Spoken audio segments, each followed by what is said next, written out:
Salve, amada Igreja na gloriosa paz do nosso Senhor e Salvador Jesus Cristo. Nós vamos estar falando sobre mais um personagem do Novo Testamento, Tiago, irmão de Jesus. Tiago, para nossa introdução, Tiago, irmão de Jesus, tornou-se uma figura de destaque no cristianismo primitivo. Respeitado pelos judeus e reverenciado pelos gentios, conseguiu, com sua postura sábia e piedosa, dar um fim à controvérsia levantada pelos judaizantes acerca da salvação. Atos 15, 1-33. W.C. Taylor afirma que a nossa geração de estudantes da Bíblia amanhece com Paulo, almoça com Paulo, janta com Paulo e quase desconhece os outros membros do círculo apostólico. Nós vamos olhar para o significado, nome e caráter de Tiago. O nome Tiago é a tradução do nome grego que, transliterado, ficaria Jacobs ou Jacó. Esse nome traz em si a ideia de suplantação, engano. Longe, porém, está qualquer alusão a Tiago como agindo de acordo com o significado do seu nome.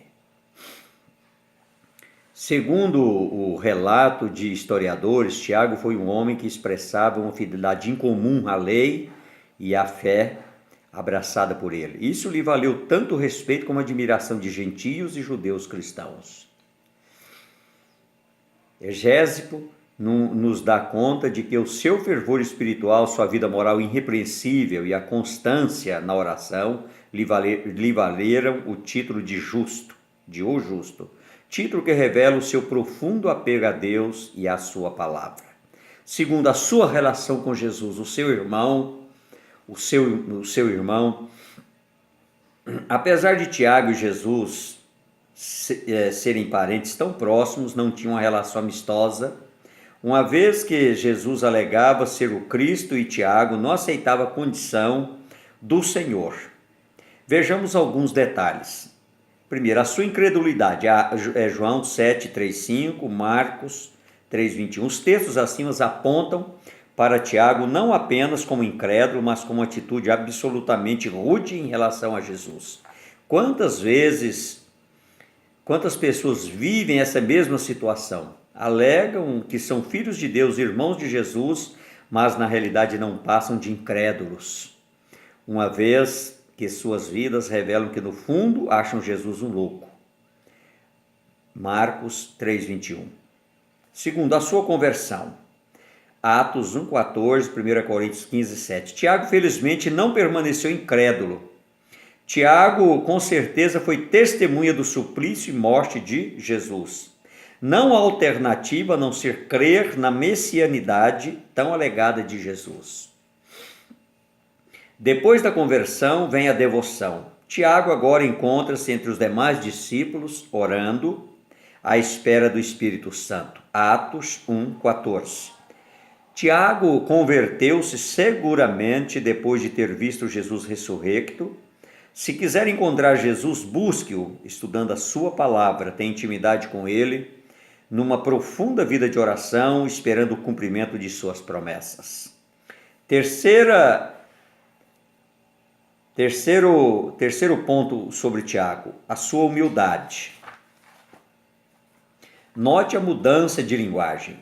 Quem há algum tempo achava que Jesus queria se mostrar, João 7:3-5, e o encarava como louco, Marcos 3:21, agora o chama de Senhor e a si mesmo de servo. A pessoa genuinamente salva e cheia do Espírito Santo é humilde, admite erros, pede perdão e caminha vitoriosamente guiada pelo Supremo Senhor. Ele tinha tudo para desejar a primazia, não obstante, diz que é servo. Há irmãos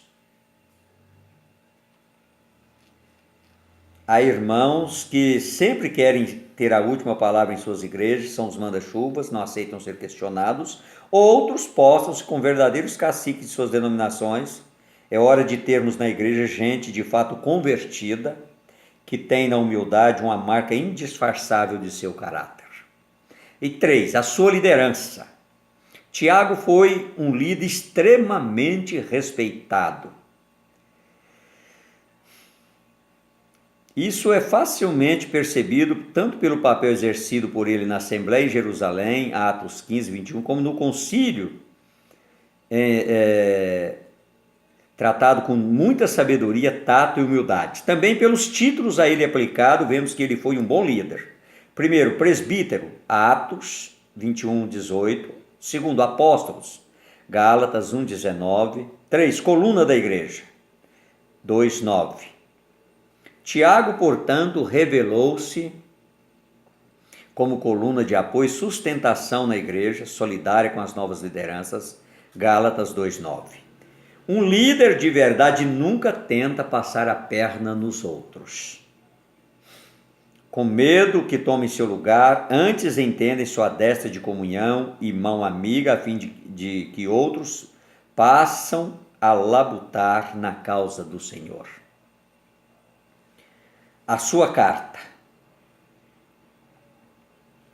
Como escritor inspirado, Tiago não se prendeu em eloquentes construções teológicas. A preocupação básica dele é apresentar um cristianismo que tenha feições absolutamente práticas na vida de quem o alega.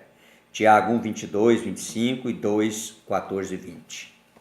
Há quem afirme que pelo valor prático da religião apresentada por Tiago, esta carta é o sermão da montanha entre as epístolas.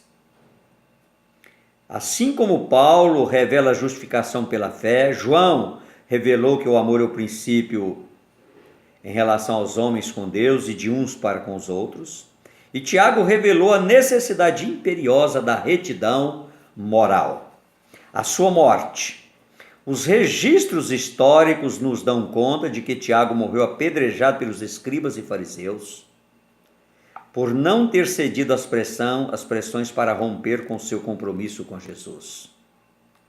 Assim, por amor àquele em quem um dia ele não cria, Tiago, em plena coerência com aquilo que escreveu, preferiu morrer apedrejado a abandonar o seu Senhor. Nós vamos olhar, dentro dessa conclusão, para algumas aplicações práticas para a nossa vida. Como tem sido a minha intimidade com Deus? Eu tenho gastado tempo com o Senhor, eu tenho procurado ler a palavra, orar mais, jejuar, pagar o preço para melhorar o meu relacionamento com o Senhor. Eu tenho sido obediente, praticante da sua palavra, a ponto de poder ser chamado de justo? Será que Deus vê qualificações em mim que me coloca num patamar não superior às pessoas, mas superior diante de Deus, superior espiritualmente, somente eu e Deus? Será que eu posso vislumbrar isso? Segundo, a humildade tem sido uma marca na minha vida ou desejo sempre a primazia em tudo?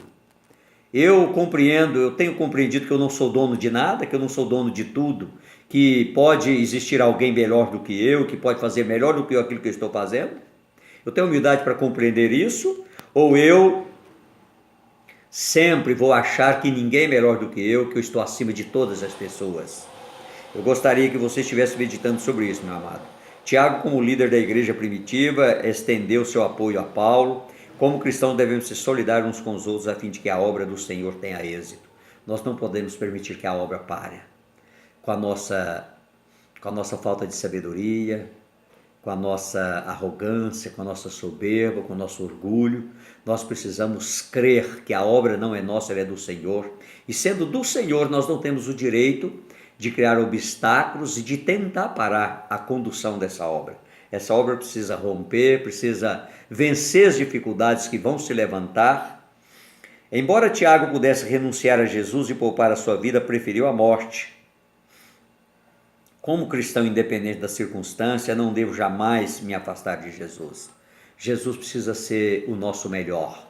Jesus precisa ser a nossa marca. As pessoas precisam olhar para nós e ver Jesus em nós. Meu amado, nós precisamos compreender que sem Jesus nós não somos nada e nem ninguém. Ele é tudo para nós. Tiago compreendeu isso. Ele poderia ter preservado a vida dele por mais um tempo se ele negasse tudo aquilo que ele acreditava de Jesus, que ele passou a acreditar. Antes ele era como aqueles fariseus, aqueles líderes, os escribas, aqueles líderes judaicos, Mas agora não, agora ele cria que Jesus era o Salvador do mundo e ele não abria mão dessa realidade, nem que para isso fosse preciso entregar a própria vida como ele entregou. E verdadeiramente nós estamos precisando de Tiagos hoje nas nossas igrejas. Nós gostaríamos de agradecer você, meu querido, por tudo que você tem nos ouvido nesta manhã maravilhosa, em nome do Pai, do Filho e do Espírito Santo. Amém e amém.